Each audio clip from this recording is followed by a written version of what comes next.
for the subway sequence in the first Joker, that we actually did in terms of a bit of a first. We knew that there was going to be the stunt action, the gunfight, and the fight that leads up to it, and we knew that the style of acting that Joaquin was interested in pursuing for the character was going to be very improvisational and very immersive. So we did everything that we could to make the environment dynamic. We actually built it instead of we were actually originally approached to go film plates from a subway, which we've done for other movies and is a fairly common technique. We do our array photography on a subway train with the windows out, and we film those environments. But because they never left the tunnel or the stations, we pitched the idea, rather than shooting plates, that we would actually create a set of animated stills.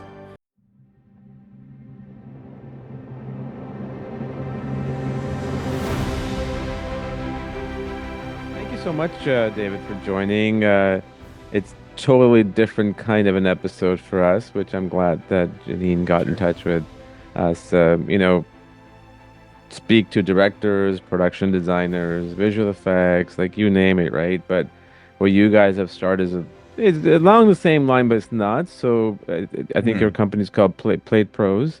Yes. Please do tell me about it, and then we can dive into some of the films that you guys have worked on, including Joker 2 and Penguin and the Presumed Innocent series on Apple. Mhm. Yes, yeah, amongst many others. Yeah. Yes. Um, PlatePros, we're a production services company primarily, and a stock footage library. So as on both counts, the majority of our work really is around doing array photography, that is used usually for VFX elements. So a lot of what we do works around vehicle work. So if you have an actor driving in a car, everything that's happening outside that car comes from us, because usually that's being filmed on either an LED stage or for green screen use. So when we're doing what they call poor man's process, or sometimes they call it rich man's process, we're essentially simulating the driving process, by placing the actor into an environment that's different than where they actually are. So usually it's on a sound stage, and then we have a crew that has gone out into the world and filmed 360-degree moving environments for their use. So that provides the environment that the actor is driving through. And then as a library, we also have that same content, but presented in ways. We've gone out into the world and shot that content in advance. And now you can go onto our website, browse through the locations that we've filmed, and license that as a piece of stock footage so that you can have your actor driving in Washington, D.C. or in Toronto or anywhere in the world that we've already filmed. So we offer it as stock footage as well. That's pretty neat and interesting because when you were talking about 360, one of the things that comes to mind, this is an older film, almost 20 years old, which I can't believe it's that old. Yeah. Have you seen War of the Worlds, Oh yeah, Tom Cruise? absolutely. So there's this sequence when there's leaving the town and they're in that van and the Yeah, the camera kind of minivan. goes around, Yeah. in and out and 360. And I thought that was one of the best sequences I've seen. Now, in Mhm. terms of all the technology, the way that's sort of moving forward with AI and stock and Yeah, the practicality of things is kind of shifting away. sure. How do you guys keep that in mind that, so that the audience doesn't feel that disconnect Hmm. from the characters that they're trying to root for from beginning to end? Yeah, absolutely. It's funny because I have another Tom Cruise movie that we use as kind of our litmus test, like our bar. Um, if you remember the first Jack Reacher film, Yeah. uh, that he was famously the star of. But it was really interesting because with that film, the stunt driving and the chase sequences, Mr. Cruise is a very accomplished stunt driver himself. So they were really careful to show you that it was him doing the driving through the entire sequence. And that was all shot practically, all shot for real, actual stunts, actual cars, real crashes. And the level of believability of that is something that we strive for with our artificial processes. We want to make sure that we're providing the content and the techniques and the technology to try and reach that high bar of saying, okay, this was as real as it gets. Now, how can we make our artificial processes, because not every actor is Tom Cruise, not every actor has those skills, those capabilities, but we want to have the ability for the audience to place that character in the world in a way that they might not physically be able to in reality. And so we use that movie as kind of our the lighthouse on the horizon that we want to try and reach. And so a lot of what we're trying to do is to remove as many of those tells of the artifice. We like to look to magicians and the sleight of hand that they are able to help the audience go on a journey of belief. We want to do the same thing, and we want to be able to use all of these techniques and tools to be able to try and hide all of the little things that we're doing to make it feel more believable. And every year, every new piece of technology that comes along is just helping us get closer and closer to that final result that we're after, which is that it's completely believable. In recent years, LED technology has come a long way, and the use of LED screens for filmmakers as virtual environment, as a lighting environment, has really started to help in that process. Because with green screen, you're relying on the compositor to be able to marry the foreground and background together. And usually what's happening on stage is you're using moving light fixtures, and sometimes it's as simple as a grip waving a branch or a flag in front of a light to give some movement to the light.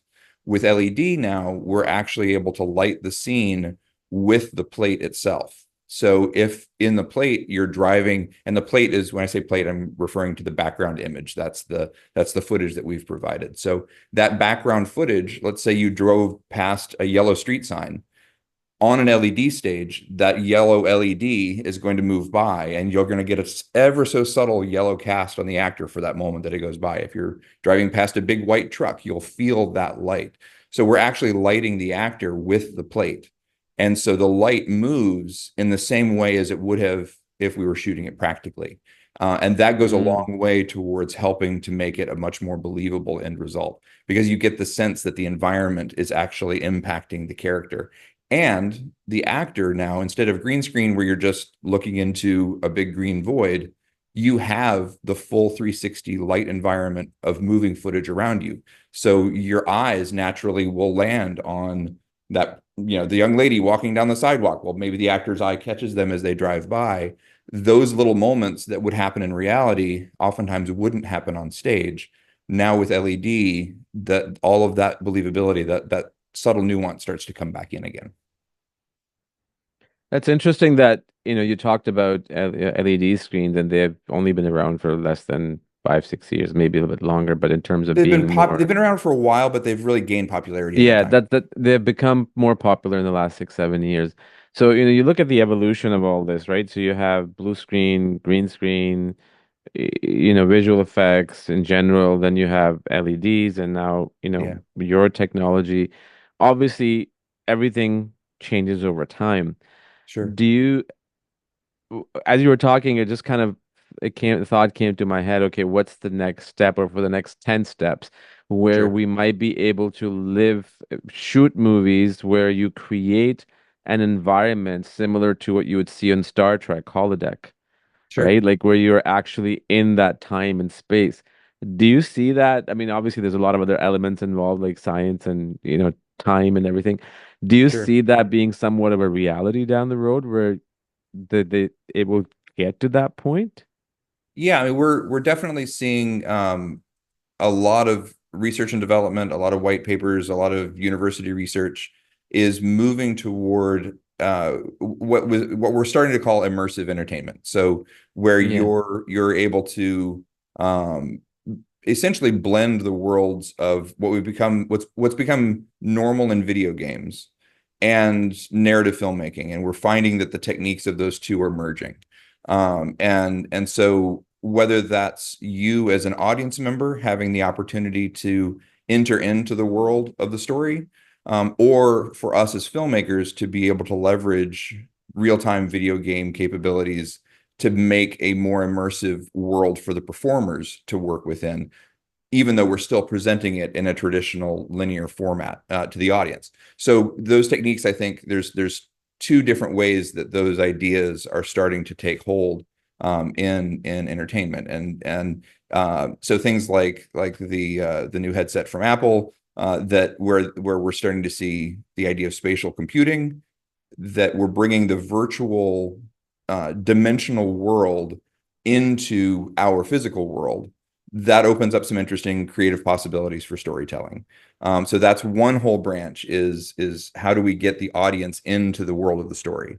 And then the other branch is how do we leverage these tools as new filmmaking opportunities and new technologies for filmmakers to make stories in a sometimes it's for efficiency's sake, sometimes there's just no other way to do it.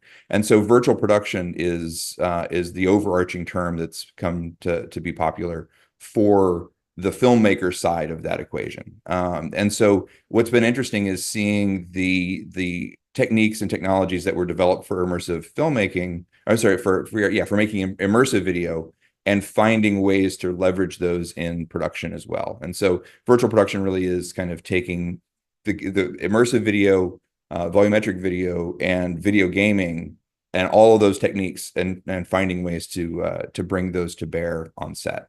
And it's exciting. It's daunting. There's a lot of moving parts. There's a lot of new job descriptions and new positions in the crew that we're just kind of learning how to integrate.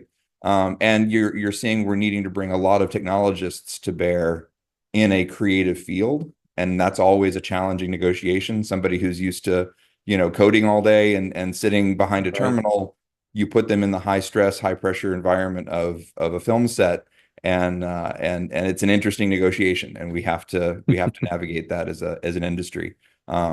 But it's exciting. It's fascinating to see it all come together. And what was interesting was actually the role that COVID played in the shutdown over the pandemic really kind of accelerated the process of bringing those technologies to set, because people realized that was a couple of factors came into being, but virtual production was seen as a way um, to be able to minimize the number of crew on set, and we really couldn't travel very much over the lockdown. And so being able to virtualize locations became a way to still shoot films Sure.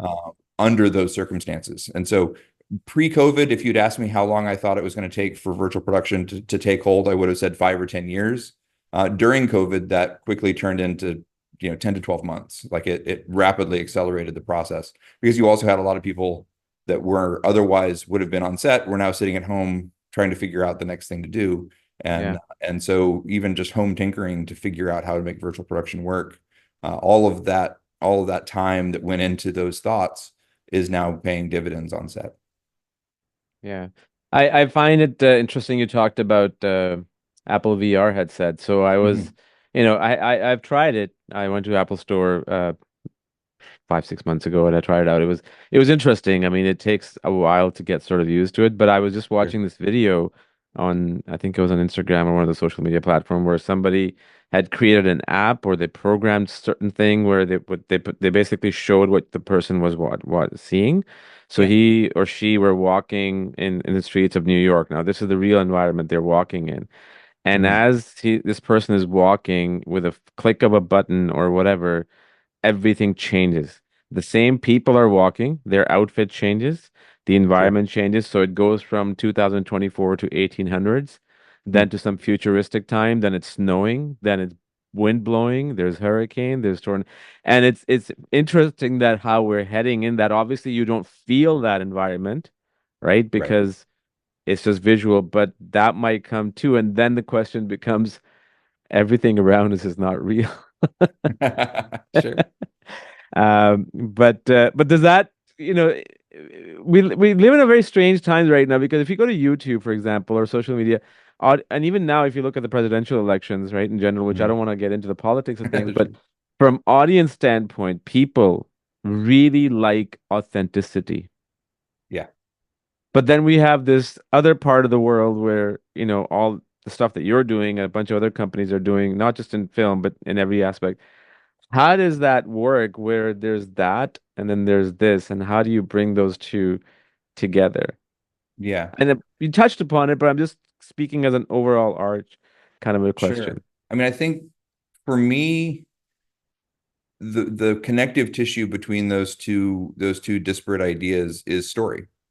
If we're telling a compelling human drama, if we're telling a story that that's essentially we're storytelling monkeys. Like that is the human Hmm. race, the human condition. That's whether it's sitting around a campfire talking around about the hunt, or sitting in a theater watching a projection, or sitting at home and watching Netflix. I think story is such an important part of the human condition and of the ways that we process information, process our world, and understand how we fit into the world. Our lives are just the story we tell ourselves as we're living it, right? That is a big part of our identity. And the authenticity you're speaking about, I think, comes down to how authentic the emotional component of the story that you're being told is. So the amount of artifice in the storytelling takes a deep back seat relative to the emotion of the story itself. If you watch a Pixar animation, watch Up, and the first 2 minutes of Up is maybe one of the best love stories ever told. None of that is even close to real. That's all animated. That's all pixels Hmm. on a screen. None of those objects even exist outside of the imagination of the filmmakers and then the technology that they brought to bear. It couldn't be more artificial. And yet I would say that it's incredibly emotionally impactful, and Right. that it has that authenticity you're seeking because the story is so compelling. So the artifice, I don't think is moving away from authenticity. Hopefully, when it's working right, it's helping to reveal the Right. authentic story below. And sometimes that's just on the other side of it. If you have, we've all sat at home and watched boring home movies, our VHS tapes from the 80s where No there's no story. story. They're incredibly authentic. It was as Yeah. authentic as it gets, but it might not be compelling. Um, so I think Yeah. really the key is the technology being brought to bear in service of story? And if it is, now we're working on something that's approaching art. If it isn't, well, then maybe that's just commerce, and there's room for that too. Right. I'm glad you talked about the home video and the story. So in home videos, I mean, a person coming from outside may not connect to it, but for Right. people watching who know the characters, they know the Yeah. story, they know the context. But this whole thing about storytelling, thank you so much because I have a production company, and even literally our whole demo reel that we send out to clients, the narration is literally about storytelling. And there's Yeah. actually a sentence that you mentioned that's in there that we'll be sitting around campfire and telling stories for the rest of our lives. Yeah. Right? That is so important in business, like for even Silicon Valley Sure. companies, for Sure. politicians. And somehow we don't look at it, we take it for granted, Yeah. Of even in our personal life, because even now you and I are telling stories, course. right? Yeah. But it's such a pivotal part of our lives, and obviously of filmmaking and games and everything and political strategies. For sure. Yeah. Um, Tell me how this all started. What's your background, David? Like, were you in Mhm. film production, or how this, Mhm. the genesis of all Yeah. this? So I've been working in some form of filmed entertainment as early as high school. So I was lucky enough to go to an arts high school that we had a small television station as part of the high school Hmm. on the campus, and so I was actually at the ripe age of 14 had the opportunity to take classes, and at the time I was a little too young to be enrolled in the classes, and they didn't realize my age. And so once they realized my age, they needed to kick me out of the classes. But at that point, I'd already produced a video as a present for my father on Vietnam, a music video for his birthday, and it ended up winning some awards. And so they're like, okay, well, we can't get rid of this kid. So they gave me a job. So my first job in high school was working for the TV station, and I kind of never looked back. So I've owned a number of production companies over the years, doing everything from commercials to corporate video. Then went to school at Cal State Long Beach for cinematography, and kind of started pursuing my cinematography career. Shot about a dozen features, too many hours of television to especially in reality television to mention. And then in about 2006, I was approached from some friends to help filming some the view outside of the window there was a reboot of the Knight Rider TV series at that time. Yeah, So yeah. there's the Kit, the robotic car. My friends were hired to create the animation of the heads-up display on the inside of the windshield. Um, and they had done all their animation and all of the beautiful work that they did, but they didn't have the view outside the windshield. That piece of footage they were having a hard time getting a hold of.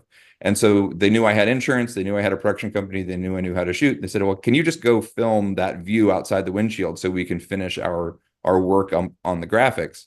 And I didn't realize it at the time, but that was filming my first plate. And so I started down the rabbit hole of trying to understand more about what that piece of footage meant in a broader context. I had already been shooting some 360-degree stills at the time, really as a hobby.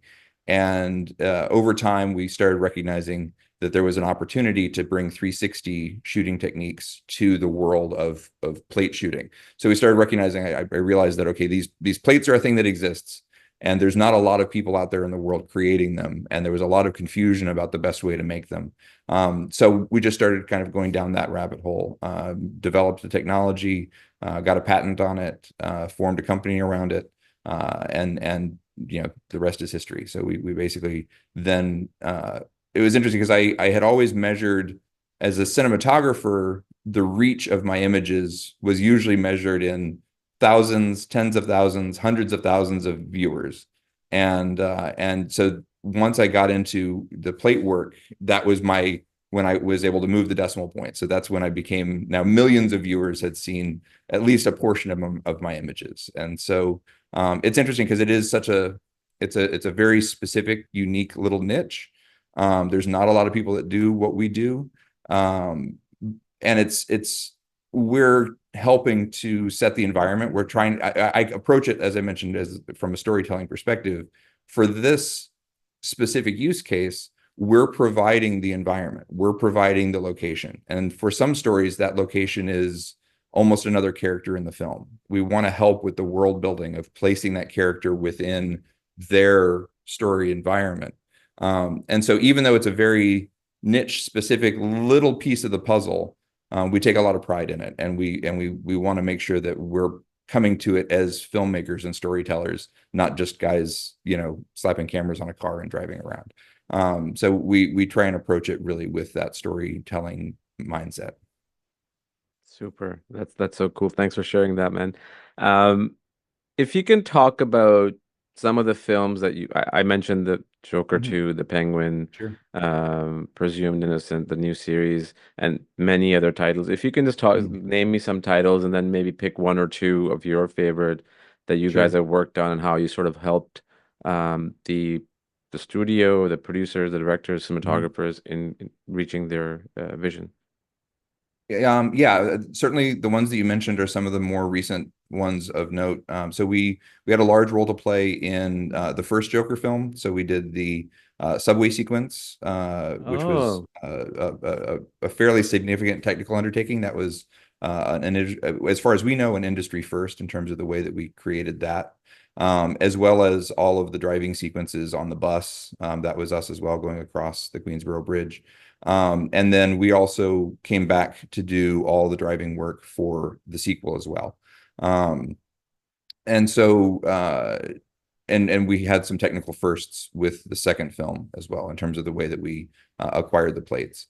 Um, in terms of other recent notable productions, actually going back to what we were just talking about as far as the story or the location as a character. We did all the plates for a recent film called Daddy-O with Sean Penn, Oh, where the right. entire film Yes. takes place in a taxi cab. Um, Okay. so there's about 3 shots at the beginning of the movie at the airport in New York, and there's about 2 shots at the end of the movie at the character's apartment. But the entire film is the journey inside this taxi cab, and it's the dialogue between the cab and the rider, or the cabbie and the rider. So all of that driving was done on an LED stage with our plates. So we actually filmed the real drive. There's an actual path that is for New Yorkers. It's a very common drive from JFK into the city, Mm. and so we were tasked with getting that real drive in real time. We shot it over the course of 2 nights, and so we really consider New York is the third character in that film. There's the 2 actors in the car, and then there's New York, and so for us, from that storytelling perspective, we feel like we provided that third character, that the plate uh, is crucial to the story being told and to the relationship between the characters. And so that's, I think um, one of the more impactful uses of our technology.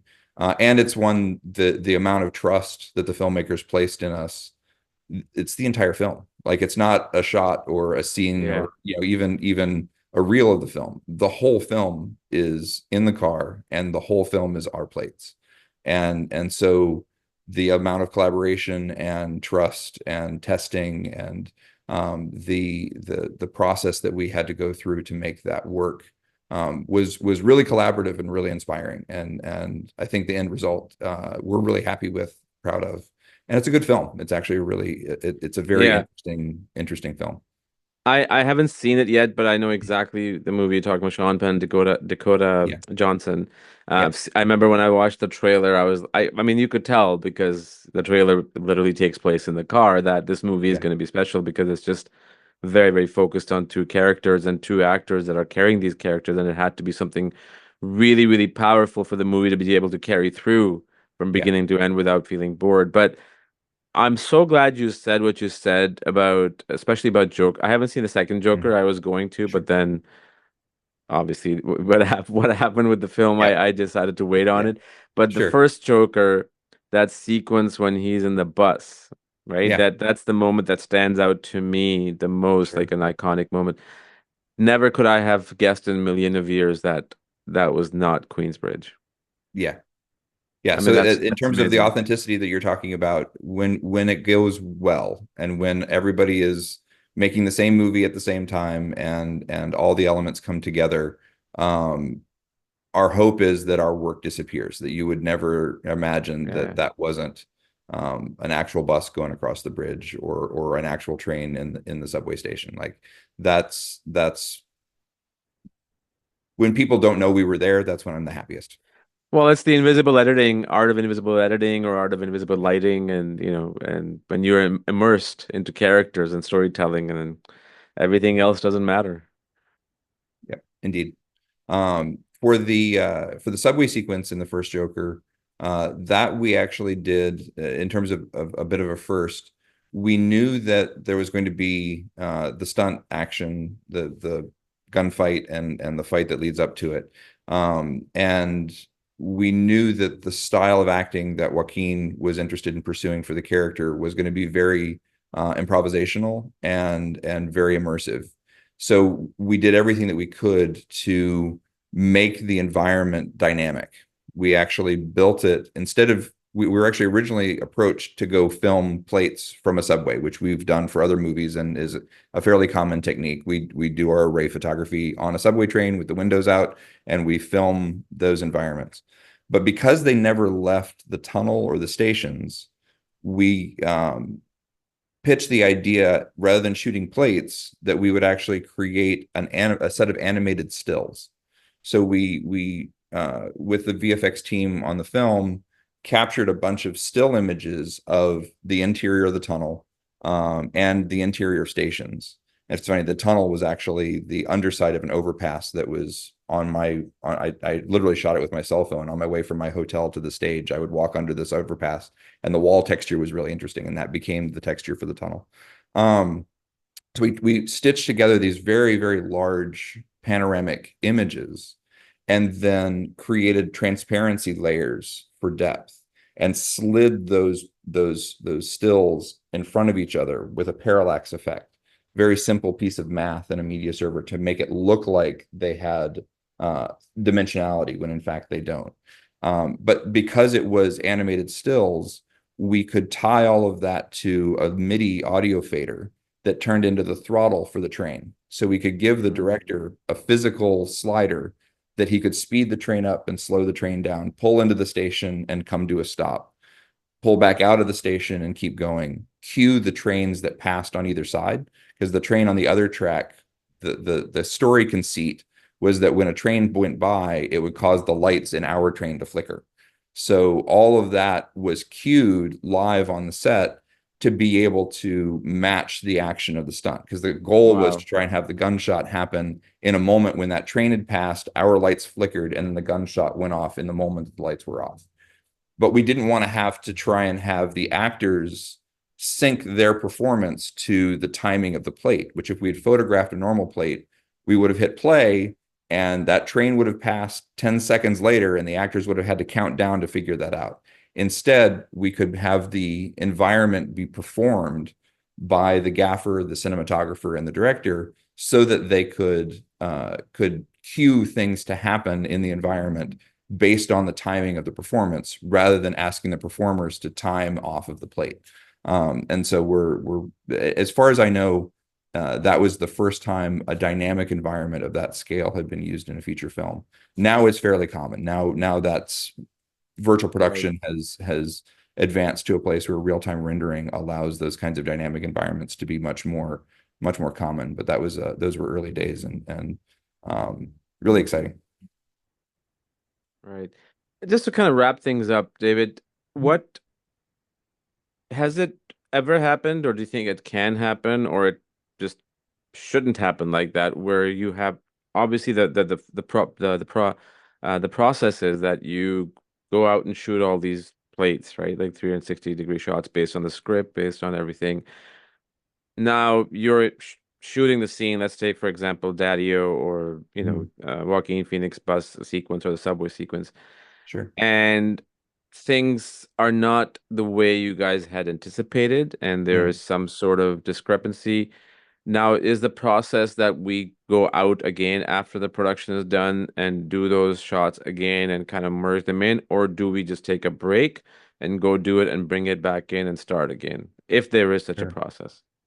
Yeah, it's interesting. There's no one answer to that question because I think it's really shot by shot, production by production, challenge by challenge.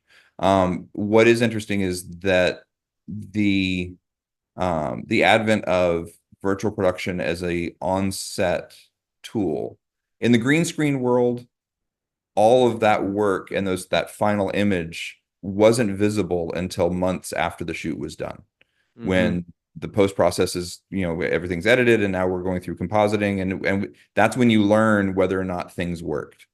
Um, with virtual production, it's happening in real time on set. Everybody gets to see it on the monitor and hopefully they're paying attention to all the things that need to be paid attention to acknowledge and recognize those problems in real time at the moment. And when it's Mm-hmm. working well, you can identify the problem and work to fix it before it's, months later and you have to come back. So reshoots and pickups are common. Like after the Right. editorial process, you'll realize that there was a piece you Yep. didn't get or something didn't work the way you wanted to. And what's nice is because we can basically bring the actors back into an LED stage, we can shoot pickups in a much more efficient way, where we're not having to go back to Morocco and we're not having, we can bring those things to the stage and recreate that scene in a very believable way, efficiently and cost effectively and in whatever location the actor happens to be. We can an LED stage in Toronto is just as capable as an LED stage in New York or LA. So we can bring the film to the actor if that's necessary. But the good news is hopefully because it's happening in real time, it's happening in front of the camera. Um, the goal would be to not have to come back because everyone gets to buy in and see the final result on the day. But yeah, certainly there are instances when things don't work out the way you expected, and so it is very common to come back later and reshoot. That does happen. Yeah, it's not a goal, but I think it's something that Of everybody course. Yeah. recognizes is a necessity. Yeah. No, 100%. And any projects that you guys are working on that you're able to disclose, that's coming out the next 6 months or a year? Yeah, the able to disclose part is the hard part. Got it. Usually until the trailers drop, we're kind of beholden to non-disclosure agreements about what I has got or it. hasn't worked. The next one that's going to be hitting the theaters is the new biopic for Bob Dylan. The name is escaping me at the moment. With Timothy Chalamet in the role of Bob Dylan. So we did a lot of work for that one. So that's one that has the trailer is dropped and we're allowed to talk Oh, about. We complete unknown. Yes, complete unknown. Thank you very much. I Yes, apologize. I yes, yes. No, no, it's drew okay. a blank on the name of it. That looks Yeah, great, so by the we're way. very excited about that. Penguin is still releasing now, so we did a lot of work with Penguin that we're very proud of. It's also just a really, if anyone hasn't seen it, it's a really the series I think is some of the best comic book drama that I've seen in a long time. It's really enjoyable. And so we're very proud of the work we did in that as well. Amazing. I've been meaning to watch The Penguin, but I haven't seen the new Batman Okay, film by Matt Reeves. sure. So something I'm really looking forward to. And yeah, it's incredible what you guys are doing. I Thank you. will be very upfront with you. So I'm a director myself, Okay. and before the beginning of this conversation, up until you talked about Joker, Hmm. Joaquin Phoenix being in the bus and the Queensbridge being not the Yeah. real Queensbridge, I Yeah. was like, I don't think if I ever want to do this for any of my projects, just being honest. No, But absolutely. after you told me that, we'll see, maybe. Sure, sure. I think there is definitely an opportunity for all techniques, and we don't want to see one technique Yeah, win over the others. It really kind of boils down to what are the needs of the scene, what are the needs of the performers. When you're say doing a process trailer and you have an actor sitting in a car that's being towed around the streets, um, that is a very uncomfortable environment for the actor. Usually the car is not running, so there's no air conditioning. You have a bunch of people hanging off of it, and if you need one specific piece of road, you have to the reset back to one means that you're having to go. Let's say it was 20 minutes down the road this way. Well, guess what? It's going to be 30 minutes back to get to one to get your second take. Like it's a very tedious and arduous yeah, process. And so we actually have seen some actors now that have included in their contracts that they just won't do car process work anymore. They really. won't do a trailer because it's so taxing. And so the question then becomes, okay, is the verisimilitude of having the vehicle on the actual street and the romanticism of that technique is what we want to use, does that outweigh the challenges you're presenting the actor and potentially the problems that it may create for their performance? And so if we can create an alternate version that gives them a higher degree of control, a higher degree of repeatability, a higher degree of comfort, where we're not worried about all these other external things, and safety being one of them. It's not the safest thing in the world. Our hope is that by providing techniques that create an end result that is just as believable, but give you more control and give you and hopefully honestly do it less expensively. It is still a business at the end of the day. That's what Um, it boils down to at the end, mostly yeah, than anything else. I think it's the yeah, budget. fair, fair. So our goal is to be able to create something that answers those needs, but doesn't compromise the believability for the audience. If anything, we want to try and heighten it. So everything that we do every day, we're constantly innovating. We're constantly trying to push the bar forward, and push the technology forward and raise the bar. And it's always in service of how do we make it as believable as possible. Amazing. That's great. Thank you so much, David, for your time.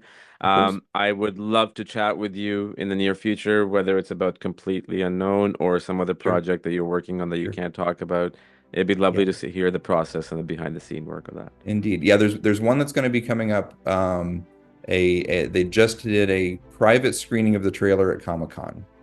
I think I can say that much. And I think I know which one are you talking about. we did some work on that we're very, very proud of. So once we're free to talk about that one a bit more, that I think would be one you'd be excited to hear about. Great. Thank you so much, David. Have a good one.